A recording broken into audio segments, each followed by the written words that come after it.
여러분들 포토샵의 오늘 2일차 수업이에요. 그쵸? 우리가 항상 디자인 툴을 썼을 때나 환경 설정부터 지어는 것이 제일 첫 번째 과제인 것입니다. 그런 내용들을 먼저 한번 죄송합니다. 화면이 안 보이는군요. 잠시만요. 공유를 좀 할게요.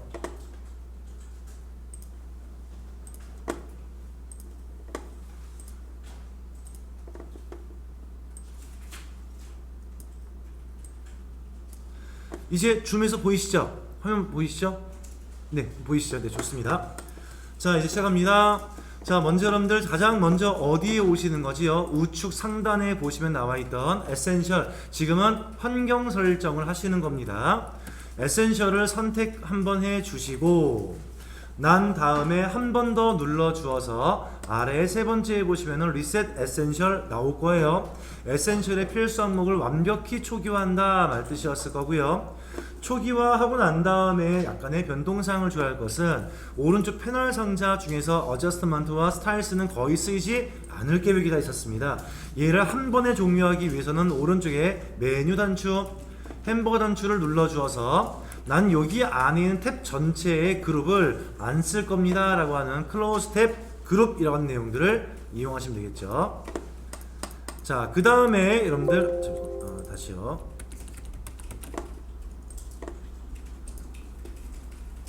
잠시만요. 자, 할 거 다이고요. 다음에 왼쪽에 툴 상자에 1열 내지는 2열 배치를 설정하시면 되겠죠. 저는 2열로 할 것이고요. 마지막에 환경 설정은 상단에 에디트, 우리말로 하시면은 편집 메뉴이겠습니다. 가장 아래쪽에 보시면은 프리퍼런시스라고 하는 환경 설정 메뉴가 있었고요. 그 중에 가장 범용적 일반적이었던 제너럴 메뉴를 눌러주어서 다시 누를게요. 눌러서 제일 먼저 할 항목사항은 어디였죠? 인터페이스 항목이었습니다. 그 항목에서의 배경화면 색깔을 변경할 수가 있었죠. 참고로 TV 때문에 여러분들은 좀 어두운 색 이용하시는 것이 눈에 보호를 할 수 있다 설명드렸고요. 중요한 사항은 옵션 항목에 세 번째 나와 있었던 Open Documents as 탭이라는 것이겠죠. 우리가 포토샵 내에서 열려지게 되어지는 문서의 형태를 탭 구조를 하시겠습니까? 윈도우의 참구조입니까? 이 포토샵은 탭 구조가 더 불리합니다 라고 설명드렸죠. 그래서 체크를 해제를 풀어주시는 것이 효율적, 하지만 일러는 넣어주는 것이 효율적이라고 설명드렸습니다. 다음 하단에 내려와 주시면요, 유닛 앤 룰러스라는 것이겠죠. 유닛은 단위란 뜻이겠고요. 룰러스는 눈금자라는 뜻이에요. 눈금자의 단위는 뭐였습니까? 밀리미터를 쓴다 했었고요. 나머지 모든 사항들은 모두 포인트 단위를 쓸 계획입니다. 나머지는 크게 보지 않아도 괜찮습니다. 자, 이후에 아래 내려와 주어서 여러분 IDSN 그리드 슬라이스입니다. 여기에서 중요한 항목은 바로 얘이겠죠. 바로 그리드라고 하는 항목인 것인데, 이 그리드 현상은 뭐죠? 화면에서의 배경들을 어떻게 잘라서 격자로 보시겠습니까?를 말하는 것입니다. 이것은 제가 나중에 활용하시는 방법 다시 소개할 테니까 봐두기만 하십시오. 그 다음번에 마지막에 있는 것은 무엇이죠? 타입이라고 하는 텍스트, 글자, 문자 입력과 연관된 사항에서 위 항목의 세 번째에 보시면 나와 있던 Show Font Names in English이겠죠? 폰트명을 영어로 보지는 않을 거예요. 한글로 보겠다. 체크를 해제하는 것이 효율적이겠죠? 확인되고 그리고 변경된 상태에서의 OK를 눌러주어서 이제 문서를 작성하시면 되어지는 환경이 모두 끝난 상태인 것입니다. 자, 이제 오늘 여러분들이 학습하실 내용들을 바로 하기 전에 한 가지 먼저 보실게요. 새로운 문서의 캔버스 열겠습니다. 컨트롤 뉴에 N 딱 와서 컨트롤 N 누르신 다음 보시면 여러분들이 이용할 작업창의 크기, 위드하고 하이트 지금 보이실 거예요. 위드 하이트가 여러분들 실제의 시험장 내에서는 반드시 무슨 단위로 이루어져 갈까요? 밀리미터 단위로 이루어진다는 점을 꼭 잊지 마셔야 합니다. 밀리미터입니다. 자, 그 다음에 크기를 한번 결정해 볼게요. 자, 가로가 얼마요? 160. 세로가 얼마요? 230 넣어보세요. 160에 230 넣겠습니다.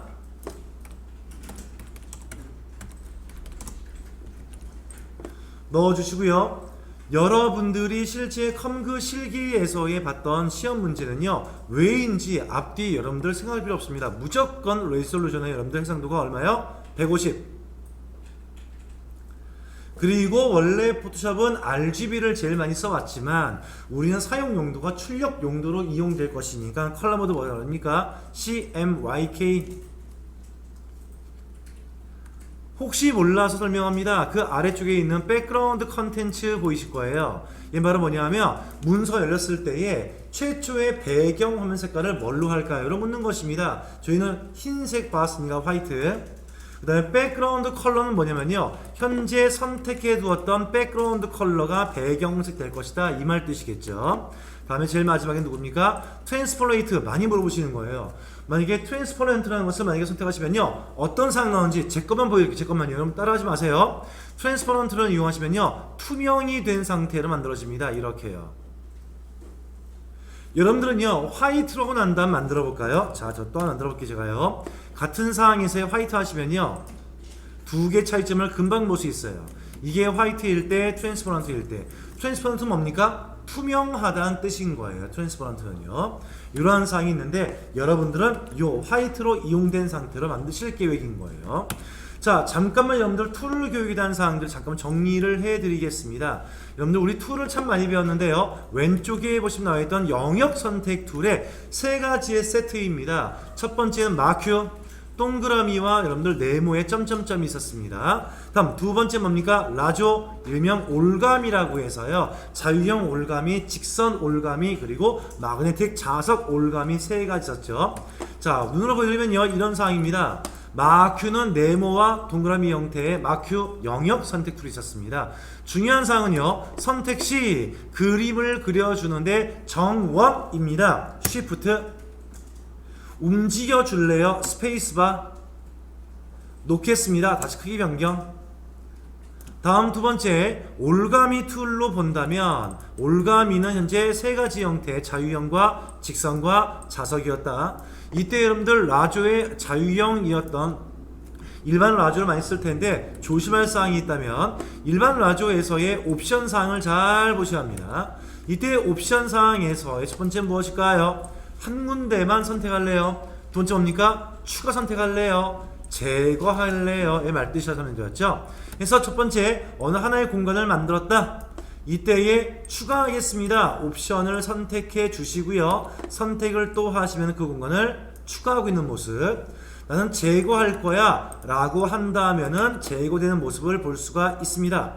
근데 이것을 매번 마우스로 왔다 갔다 하기 귀찮고 힘들다면서요, 기본을 뭘 두어라? 제거합니다의 기본을 두신 상태에서 제거하고 싶은 것을 제거하세요.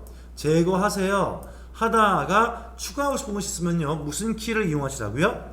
Shift 키를 누르신 상태에서 추가, Shift 누른 상태에서 추가, 이런 식으로 세팅하시면 좀 더 쉽게 여러분들 툴을 쓸 수 있다 설명드렸습니다. 마지막에 영역 선택은 누구이겠습니까? 바로 오른쪽에서의 퀵 셀렉션 툴. 빠르게 선택할 수 있도록 도와준다 라고 했는데 이 녀석의 주의할 사항은 뭘까요? 툴 크기를 조절할 수 있답니다. 무슨 키로요? 툴 크기를 크게 하세요. 닫는 대괄호. 작게 하세요. 열어주는 대괄호 있었어요. 그쵸? 이런 것에 의주어서 영역을 쉽고 빠르게 선택할 수 있다고 설명드렸습니다. 여기에 한 가지를 덧붙인다면 단축키입니다. 이게 바로 뭐죠? 무브 툴.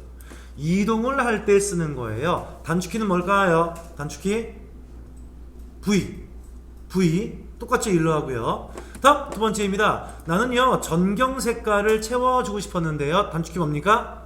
Alt Delete. 배경 색깔을 채워줄래요? Ctrl Delete 있었을 겁니다. 이러한 사항의 단축키를 알아두신 것도 좋을 것 같아요. 자, 기본적인 이런 사항들을 보시고 난 상태에서 만에 하나 내가 만들었던 공간에 전경색을 채울 겁니다. 공간 잡아서 여기죠? 새로운 빈 레이어 한 개를 만들어 보겠습니다. 쿵!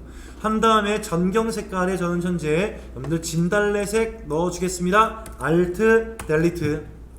깜빡깜빡이는 영역을 해제할게요. Ctrl D. 나 만들어진 이 개체를요, 크기도 변경하고요, 난 돌려주겠습니다. 컨트롤 트랜스포머의 T. 만들어서 회전도 가능할 수가 있었고 크기도 변경할 수가 있었죠. 그리고 컨트롤 키를 눌러준 상태에서는 뒤틀기도 가능합니다 라고 있었습니다. 이런 사항들이 바로 이 앞전까지 우리 학습 내용이었겠죠. 자, 여기까지 정리를 하고 본격적인 수업을 진행할 수 있도록 하겠습니다.